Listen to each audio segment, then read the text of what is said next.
good afternoon. My name is Paula.almiron. I'm the funding manager at EIT Food. I work for all the European regions. I'm part of a team that is responsible for the success of our partners and participants. And we are happy to have today partners from all the European regions and some startups. Today, we are going to have one startup that is going to pitch their solution. Is Chemometric Brain. Their CEO is going to be the speaker. Is Kristensen Illán. Before Jacob takes the floor, I'm going to make a brief presentation of what we do at EIT Food. In the next sessions, we are going to have mission 1, that's healthier lives through food, and also mission 2 in September, a net zero food system. So for the ones that doesn't know much about EIT Food, we are the largest and most dynamic food innovation community. We focus on innovation to build a food system that produces healthy and sustainable food for all. We are supported by EIT, which stands for the European Institute of Technology and Innovation. This is an agency of the European Union. We concentrate on 3 main areas. We invest in projects, organizations, and entrepreneurs that share our goals. We unlock innovation potential in businesses and universities, and we help AgrifoodTech startups to bring new technologies and products to market.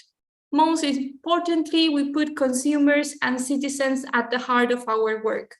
We have currently 3 regional offices that operate through Europe. So you can see in the slide 3 different colors, purple, blue, and green.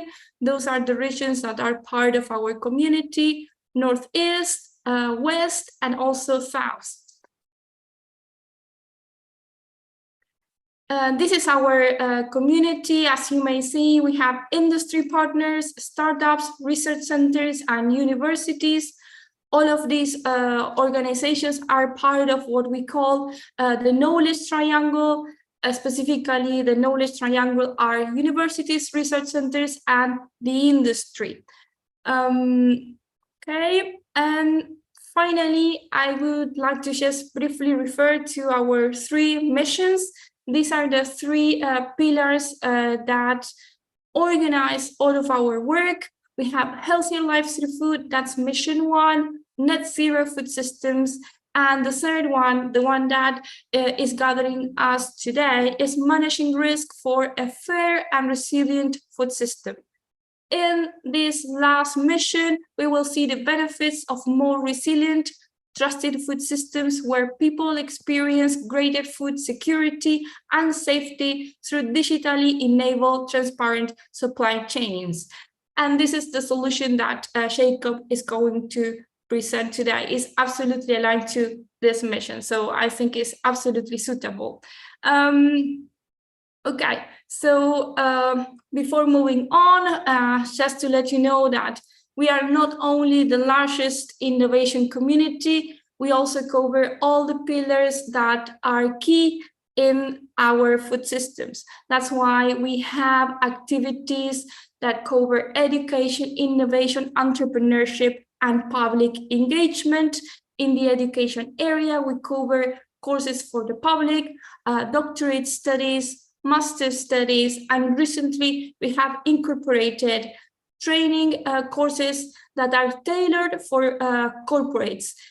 We also have the innovation area that has an open innovation call that is a flagship program that supports startups, industry, research centers, and universities that have an idea, a solution, a technology, something that should be researched or studied, and that aligns with our missions and is going to have a great impact in our society. Then we have the entrepreneurship space, where we have 3 flagship programs: the Seedbed Incubator, the Food Accelerator Network, and the Rising Food Stars, plus other programs and activities that are also aligned in this pillar.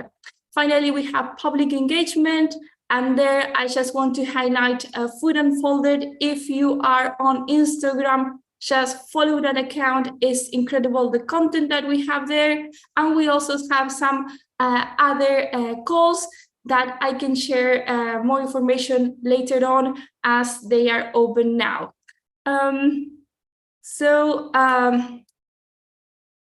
Just focusing on our webinar, we organized this series in 4 topics that we consider that are very important to present a startup for the audience. So the first one is to indicate what is the solution and the impact that this startup is providing. And when we talk about the impact, we're going to talk only about the impact of that technology, of that novel food, that specific impact, not the impact of the whole solution that a problem in the food system could have. The scalability of that solution, the barriers that company has in order to enter to the market, and the barrier that the competitors have, and any opportunities for collaboration inside of EIT Food, but also outside of EIT Food. So now, Jacob, the floor is yours. Here you have my details.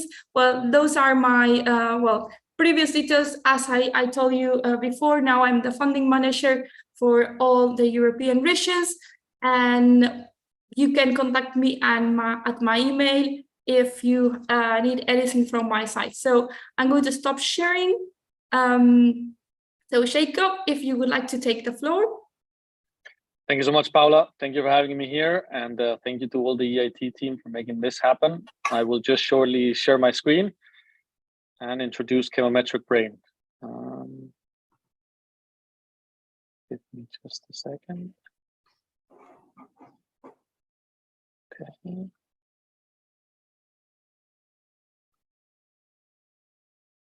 I can get this one here. Share. And you can now see my screen. You let me know when you can see my screen. It works. Fantastic, fantastic. So it's a pleasure to be here and introducing Chemometric Brain. So Chemometric Brain we are a software and services company providing services for the food industry for better quality control and faster decisions. Just as a little backstory to where we come from, we are actually a spin-off from a larger corporate entity, a company called BlendUp that is operating a global network of food production hubs on 4 continents around the model of decentralized food production. And we are born actually out of the need to have a robust system for quality control across all of these continents, in which we can easily characterize, identify, and compare raw materials from all over the world. So what we're going to tell you today about the technology that we chose, the software and the solutions that we developed, and what we now provide to the entire food industry, it all comes from a long road of experience with real challenges in the industry. So without further ado, these are some of the problems that we really are looking to resolve. We see that raw materials, especially in the food industry, there are ever more unmitigated risks. We see all kinds of risks, from product changes that might be changes in origin, might be changes in variety, process changes that might come from the extraction process, the drying process. We see the humongous challenge of food fraud, a $50 billion a year problem that can go everything from adulteration, misrepresentation, substitution of the products. And then additionally, we see challenges with the existing quality control systems, which allow very little control over non-primary properties. So what is the current status of the food industry? What are the current systems, and what are the blind spots? Well, this is what it typically looks like when it comes to raw materials in the food industry. There are some level of physical chemical inspections, typically for primary risks that are not on the certificate of analysis. And there's occasionally a confirmation of the certificate of analysis.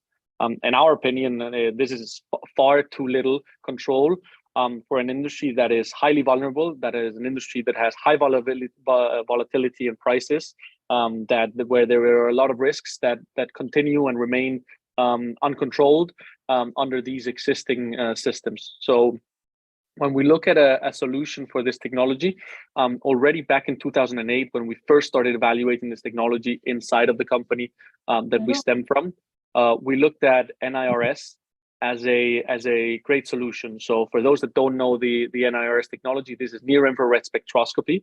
And this is a technology that allows us to get a unique spectrum or fingerprint out of any food product that contains a lot of the chemical information of the underlying product. And it allows us to capture this data instantly without any sample preparation. For those that have been into a laboratory, that have seen the quality control procedures, will know that sample preparation and capturing or getting results quickly is not the standard. Most methods for laboratory control, quality control, actually require long preparation.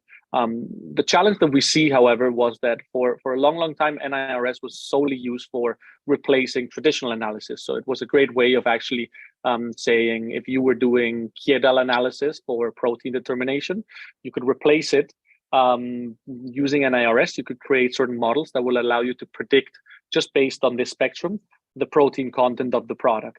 And that was great, but we saw much more potential in the technology. So we wanted to use this technology and saw the potential for it to resolve and detect issues that could come from product changes, process changes, fraud, non-priming proper changes, et cetera, et cetera, et cetera. There are so many things that technology could be done with, or that could be done with the technology, but currently weren't being done. So that's where we decided to develop a powerful spectra, or a powerful software for data analysis and processing.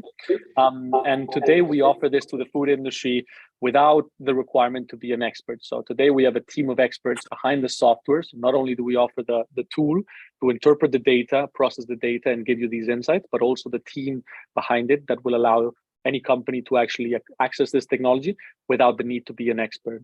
One of our main goals, one of our key objectives, has been to really democratize the access to this technology.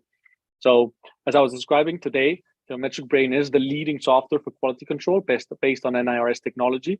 And we're solely focused on the food industry. I specify this because there are many applications for this technology, but we focus specifically on enabling the food industry with this technology. We work and we have integrated by decision with many different hardware manufacturers, which means we are hardware agnostic. And so we can work on any of the existing hardware platforms and extract all of these additional insights for customers that already have the technology, and work with new instruments to develop easier to use solutions. And sorry, I think there's somebody I can hear. That's right.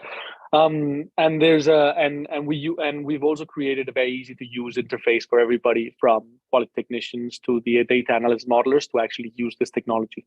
And as I was mentioning, it's all supported by a team of experts that sits behind all of the technology.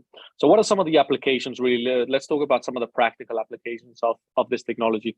When we look at, for example, adulteration, one huge issue inside of the food industry, with our technology, we've actually got the potential to detect adulterations. For example, in this situation, milk protein adulterated with whey protein, that by traditional analysis methods, for example, a Kiedel, a Dumas, you would actually struggle to identify, or you wouldn't identify the fact that there has been an adulteration because the protein levels would be correct.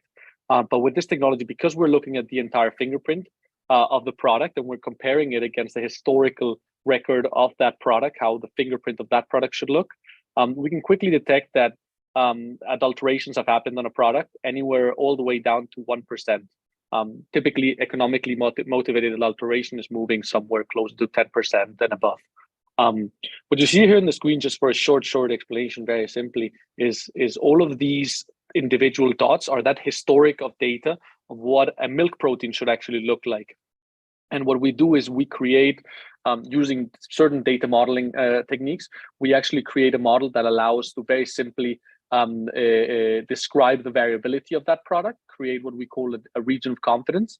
And after that, when we evaluate new samples, like these red ones over here that are not conforming, we can instantly see that those don't fall within the accepted range of variability for a product. Another example of what happens in the food industry typically and is invisible to a lot of the industry is supplier switching. For example, we develop a lot of solutions where customers are able to detect when their suppliers for a blend, in this case a vegetable drink, is actually changing the origin of the raw materials. In this case, we have two areas of confidence. One's what that's been generated with maltodextrin supplier A. And actually, after a switch to maltodextrin supplier B, we saw that the samples started to actually fall outside of that initial area of confidence. And the customer or our user could actually ask their supplier, hey, what has been changing inside of my product? So all of a sudden, you've got a visibility to a series of changes that happen upstream from you that previously were completely impossible to analyze. Because when you're looking at these types of issues, the only way to really detect this is by doing a full analysis of the entire chemical fingerprint of the product. And without a technique like this could potentially go into production. And of course, your supplier is likely to have done some testing to ensure that it might work, but it could not scale well to your industrial process. It could cause issues in your production. And so for us, transparency and really visibility of the supply chain is key. And that's what we're offering with these types of solutions. Another example that happens a lot, and here we're talking about powder products in this case. And one thing just to mention as well that is important is that NIRS can actually be applied to any type of product. So we can work with solid, liquid, gel, powder samples. And one application that we've developed for the food industry, specifically the powder blending industry, everything from bakery to functional ingredients to sports shakes and so on. They have a real challenge with actually determining when the homogeneity of the product is reached. And what we've done with NIR is create a technique for actually determining very rapidly through an industrial validation, really what the ideal blending time when maximum homogeneity of a powder product is reached. So in this case, what you're seeing here, an example is an example of the same product blended at 4 different times and then sampled throughout with the NIR. We've sampled throughout the blend. So you can see that there's an area of confidence that is quite separate from each other, where the dots actually show a lot of variability. The individual samples show a lot of variability, and that's for 4 minutes. Then you have a red one for 6 minutes, and then you have a blue one for 8 minutes. What we can rapidly determine from this is that actually by blending 6 minutes, you've got the closest samples to each other, and hence the most reduced variability and the highest homogeneity actually of that product. The alternative really to this, which takes a few seconds really to perform the analysis and a few minutes to actually set the experiment up, would be to actually do a full final product preparation to give you some indication that the product is well distributed and compare those different samples at different times.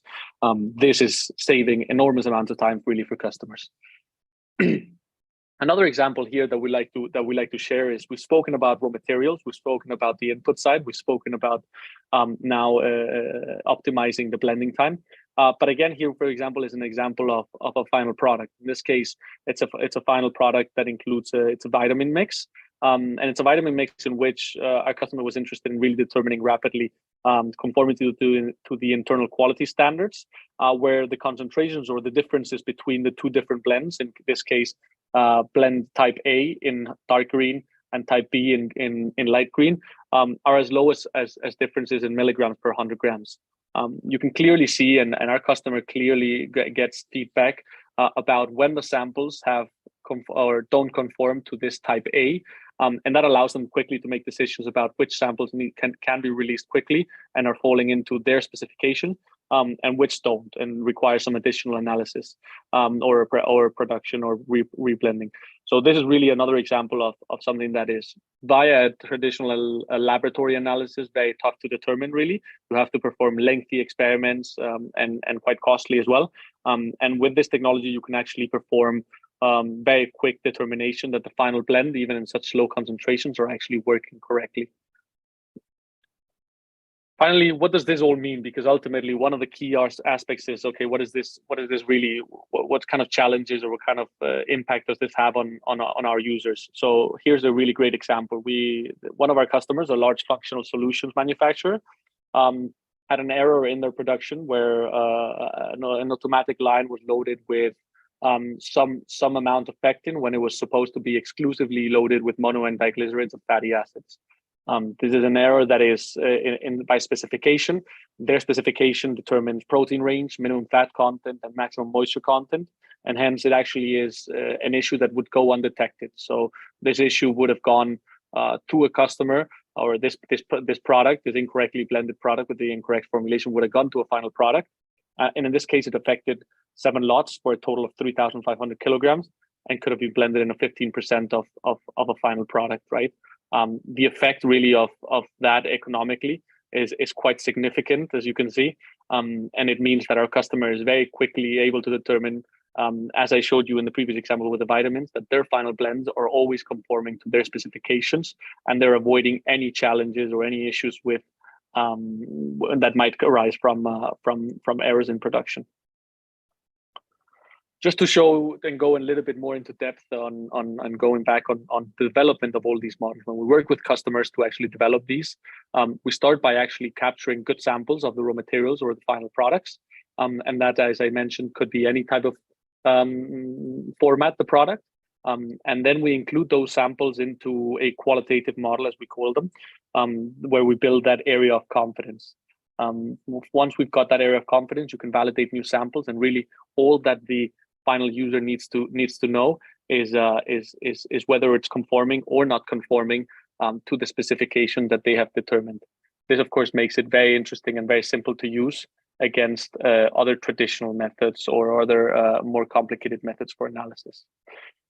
And that really is everything that I would like to present today. So I think that takes me a little bit to opening up and wanting to hear your questions. I know that my colleague Sara, that is the technical director, also joined us finally, Paula. So she'll be able to field some of the more technical questions, and everything around some of the other challenges that you had on the board. I would love to answer some more questions. So please let us know what we've left out, or what questions we can answer.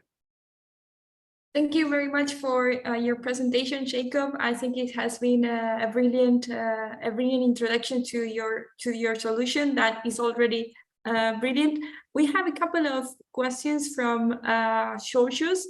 So the first one is, how many products do you have data for?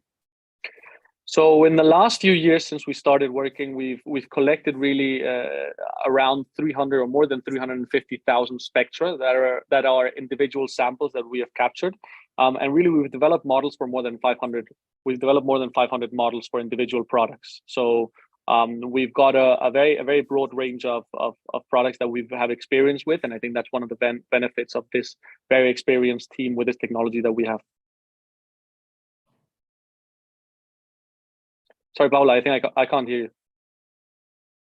And if I remember right from the conversation that we had with Sara, you can train your algorithm in 1 hour. Is really quite quickly, actually. It requires some human intervention, and I think that's where the experts like Sara come in. But really, the training is very quick, and especially for some of the more traditional applications, quantification. So today I talked all about qualification because it's really the unique solution that we have developed, where we are really standing out and giving and providing a new value to this technology. But the more traditional quantitative applications, we've even developed very efficient ways to retrain the algorithms with reduced or no need really for human intervention. That has been a great benefit to all our users. Okay, then we have another question from Georgios. What depth can your NIR detect in food products? I know that Sara's here, so maybe Sara, you can just answer a little bit. I know that NIR penetrates a lot deeper than other techniques in terms of spectroscopy techniques, but Sara, maybe you can provide some more info to that. Yeah, in that case, the question is that normally the depth of the laser, how it's penetrated into the sample, it's in most of the cases related to the near device you are querying. So basically, it should depend, but the important thing here is that you have a higher powder than, for example, a higher powder of penetration than when you work with medium infrared. So for that reason is why you can work with any format. You can measure directly the product as it comes. So basically, this is the important thing. And of course, if you are working with, for example, a benchtop device, normally you can penetrate inside the sample, but also you can do with a handheld one. So basically, depending on the application, we normally advise the customer to acquire one handheld device or a benchtop device. And this is very interesting because ultimately it makes the technology a lot more flexible, really, in how you can actually use it for any type of product, for detecting issues that not only are surface level, so you can really get a lot more information. And what Sara is, of course, describing is our ability to really work with any type of instrument. So we wanted to add additional flexibility so that it's all about the solutions always for the customer, and not so much the instrument. This is perhaps an industry that has been stagnant and developing slowly because of the hardware focus. And we've always been very set on delivering solutions for the industry, because especially in an industry like the food industry, where we're always under pressure to deliver, we're always under pressure by thin margins and changing supply chains. It's not like the pharma industry where we have the luxury of having an expert or many experts to develop and retrial and research. We need solutions that are going to work and are going to work now. And that's what we are delivering for the industry.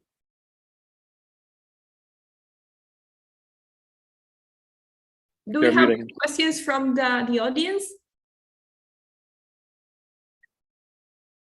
Okay, just to clarify to the ones that don't know what the NIRS is, it's like a scanner, but that has like a door, like a tunnel, where you can put food and it's going to analyze at a certain point the components of that food ingredient or of that food.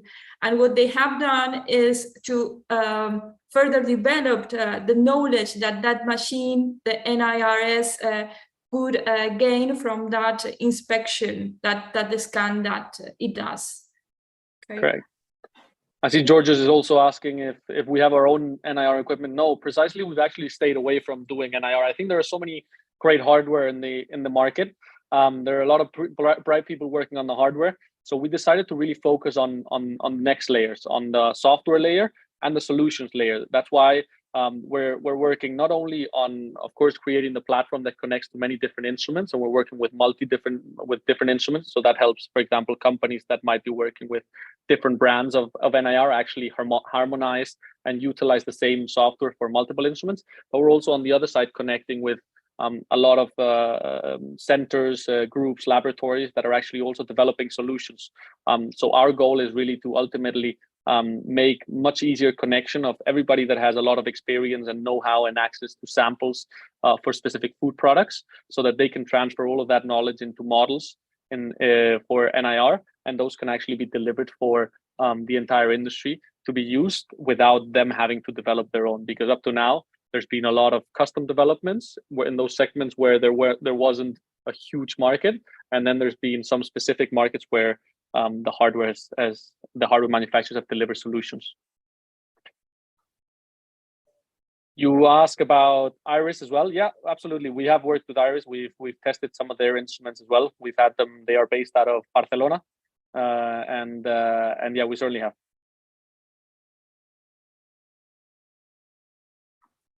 Okay, thank you so much, Jacob and Sarah. I just want to ask you, which are the possibilities for collaboration that you may see in our EIT Food community or in general, just to know which are the future developments that you're planning?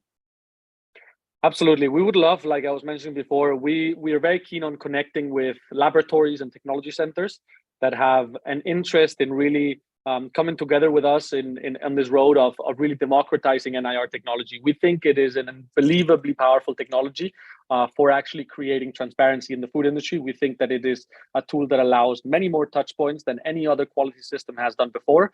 And these are quality touch points directly onto the product. So these are real quality control tools, not so much other process-based or procedure or QA techniques.